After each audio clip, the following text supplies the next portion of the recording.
Bien, amigos, continuamos en su agenda económica. Estamos conversando con el licenciado Francisco Canaguate, experto fiscal y contador público autorizado. Don Francisco, usted dijo al principio, en uno de sus momentos que hablaba, y lo escribí aquí, si hay necesidad de una reforma fiscal integral. Yo me pregunto primero, brevemente, ¿usted entiende que sí es necesario? Yo diría que es muy conveniente y tan necesario como se quiera un país. Si queremos un país transparente, un país con crecimiento sostenido y que avance al desarrollo, esto es imprescindible. Porque de lo contrario, lo que vamos a continuar en situaciones conflictivas, permanentemente buscando fuentes de recaudación del que ya no puede pagar y agregando caudales al que tiene de más. Entonces aquí hay un problema de visión clara, o sea, y por eso hablaba en el final del segmento anterior, que nosotros debemos ir a la simplificación del sistema. Cada vez que agregamos una nueva figura tributaria, en lugar de crecer las recaudaciones, lo que hacemos es reducir, porque el esfuerzo de la administración se diluye creando el sistema para controlar ese nuevo impuesto y entonces descuida el cobro de lo que ya existen. Entonces, mi enfoque es concentrarnos en los impuestos más productivos. Aquí tenemos prácticamente 6 figuras tributarias que están probadas, que rinden y que la sociedad la asimila y que está... ¿Cuáles son? El impuesto sobre la renta, tanto personas físicas como sociedades, el ITEVIS, el selectivo al consumo, el impuesto a la propiedad, el IPI. El IPI, y la parte que tiene que ver en el selectivo, el de los combustibles, que también tiene un gran rendimiento y tiene un doble propósito: recaudar y estabilizar, porque el impuesto aumenta el precio de los combustibles. Esto no es popular, pero yo creo que faltaría a la verdad si no lo digo como lo pienso. Claro. ¿Qué pasa? Cuando tú subes el precio de un producto, tú desalientas su consumo. Los combustibles tienen el problema que aquí no se producen y se pagan en pesos. El consumidor lo paga en pesos, pero el país lo paga en dólares. Entonces, en la medida que tú mantienes precios muy por debajo, por razón impositiva, entonces tú estás alentando el consumo de un bien escaso y puede crearte problemas en la parte cambiaria. Entonces, desde ese punto de vista, creo que este impuesto juega ese doble. No lo ha logrado, No lo ha logrado, don Francisco. Aquí sigue, aunque ha disminuido un poco, pero aquí ha habido mucho consumo aún con el impuesto, con el combustible. Sí, pero cuando ha bajado, crece mucho más el consumo. Sí. Pero mire, es algo, perdóname, Ezequiel. Sí, cómo no. 2 cosas. Yo le he oído diciendo a usted como tal, que en el año 92 fue una reforma que se hizo. Realmente una gran reforma. A partir de ahí se hicieron parches, ¿verdad? Se hemos ido completando, buscando ingresos que le falta al Estado. Pero usted acaba de decir un tema, mire, interesante, porque yo lo ligo con lo que voy a decir. Usted dice, cuando usted aumenta el precio de un producto, desalienta el consumo. Perfecto.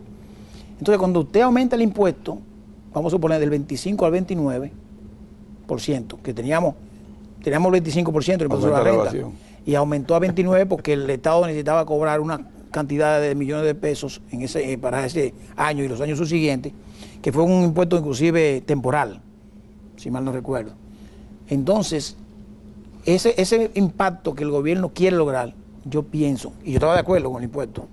Primero, estaba de acuerdo porque estábamos frente a un problema fiscal que iba a afectar negativamente mayor. El problema es que si cuando hagamos esa reforma fiscal integral, a más gente que usted dice, vamos a enfocarnos en los impuestos que son productivos, los impuestos que realmente... Si también nos vamos a enfocar en reducir tasas. Decimos, mira, vamos a ver pues, que la base impositiva aumenta, y usted lo decía, lo vi en un programa. Si aumentamos la base, vamos a bajar, porque entonces creo que motivamos más. ¿Cómo usted me liga todo eso que yo estoy diciendo ahora? Sí, eso es correcto. Ese es un punto que debemos tratar, de las tasas. estamos en la parte de la concentración de las distintas figuras. Pero como ha traído ese tema puntual, eso trajo un vicio. ¿Por qué? Porque el impuesto para las sociedades se subió al 29%, pero a la persona física se le mantuvo la tasa marginal en el 25%. Correcto. Entonces yo como ejecutivo de una empresa no tengo por qué pagar el 29%. Yo pago hasta el 25% y lo cobro por bonificación. Entonces, defectuosa salió esa disposición. Y con eso, en lugar de subir los anticipos, por ejemplo, los reduzco. Entonces, la ley no cambia la inteligencia de una sociedad. Cuando la ley no es bien pensada y acorde con lo que debe ser un proceso de igualdad, automáticamente desvirtúa el propósito. De hecho, nosotros hemos visto todos esos procesos. Lo del 92 yo no diría que fue la reforma ideal, pero fue el primer paso de una reforma verdadera. Y la idea era ir agregando títulos al código, no agregando figuras y problemas. Claro. Entonces, hemos tenido crecimiento nominal de las recaudaciones, pero hay una reducción en términos reales. Entonces aquí hay un problema. Si yo agrego figuras tributarias y crecen mis recaudaciones nominales, pero en términos reales se reducen, yo debo averiguar qué está pasando. Entonces ahí caemos en la parte de la administración y la parte de cómo se diseña la política fiscal. ¿Siente usted, don Francisco, que vamos a tener la gran oportunidad, este pueblo, de en cierta manera negociar más que una reforma fiscal integral, un pacto fiscal integral? A una se llega pasando por el otro. Okay. Por eso decía al principio, los intereses en juego, que son muchos. Sí, porque si bien a mí se me va a pedir como ciudadano, ya sea jurídico o físico, que haga el sacrificio de aportar los impuestos que en cierta manera se van a establecer, que trate de no evadir, y yo me comprometo como tal, entonces yo tendría entonces ya la oportunidad de exigirle a ese Estado que tenga una rendición y una transparencia de su desempeño. Y casi exigirla. La satisfacción de las necesidades, que para eso es que se pagan los impuestos. Pero ¿qué ocurre? Y vamos al punto de las tasas. Cuando yo aumento tasas y agrego figura tributaria para un segmento de la población, a lo que lo envío es a la informalidad. Si a los demás le estoy dando exenciones y exoneraciones. Entonces, esto es un problema serio que hay que tratar con la seriedad que amerita. O sea, cada sector de la economía debe aportar de manera razonable parte de su esfuerzo, parte de su trabajo, pero no puede ser confiscatorio. Aquí hay sectores que la presión tributaria le supera el 40% de sus ingresos. Sin embargo, hay otros sectores que están muy por debajo. Cuando se promedia la presión tributaria la tenemos en un 13%. Entonces, se dice, bueno, con el 13 no se hace nada, hay que subir. Pero ¿a quién le vamos a subir? ¿A los que ya están en el 40%? Sí. No, entonces tenemos que ir a la reducción de la tasa para aliviarle la carga a los que están en el 40% y transferirle parte de esa carga a los que ahora no están soportando ninguna o muy poca. Entonces ahí entramos al punto concreto de la reducción de las tasas. Entonces cuando hablamos de ampliación de la base, lo que estamos diciendo es todos aquellos incentivos fiscales que no rindan un propósito específico, que no sea para desarrollar una actividad en sus inicios, deben ser revisados. En la medida que yo cierro esa brecha, puedo ir desmontando la carga alta que tengo con esta cantidad de contribuyentes y volviendo el contribuyente a la formalidad. Porque ¿de qué se ha hablado? De que la economía dominicana está en una informalidad de cerca de un 50%. Sin especificármelo, ¿siente usted que hay incentivos fiscales que deberían ya omitirse, quitarse? Claro, deben cesar.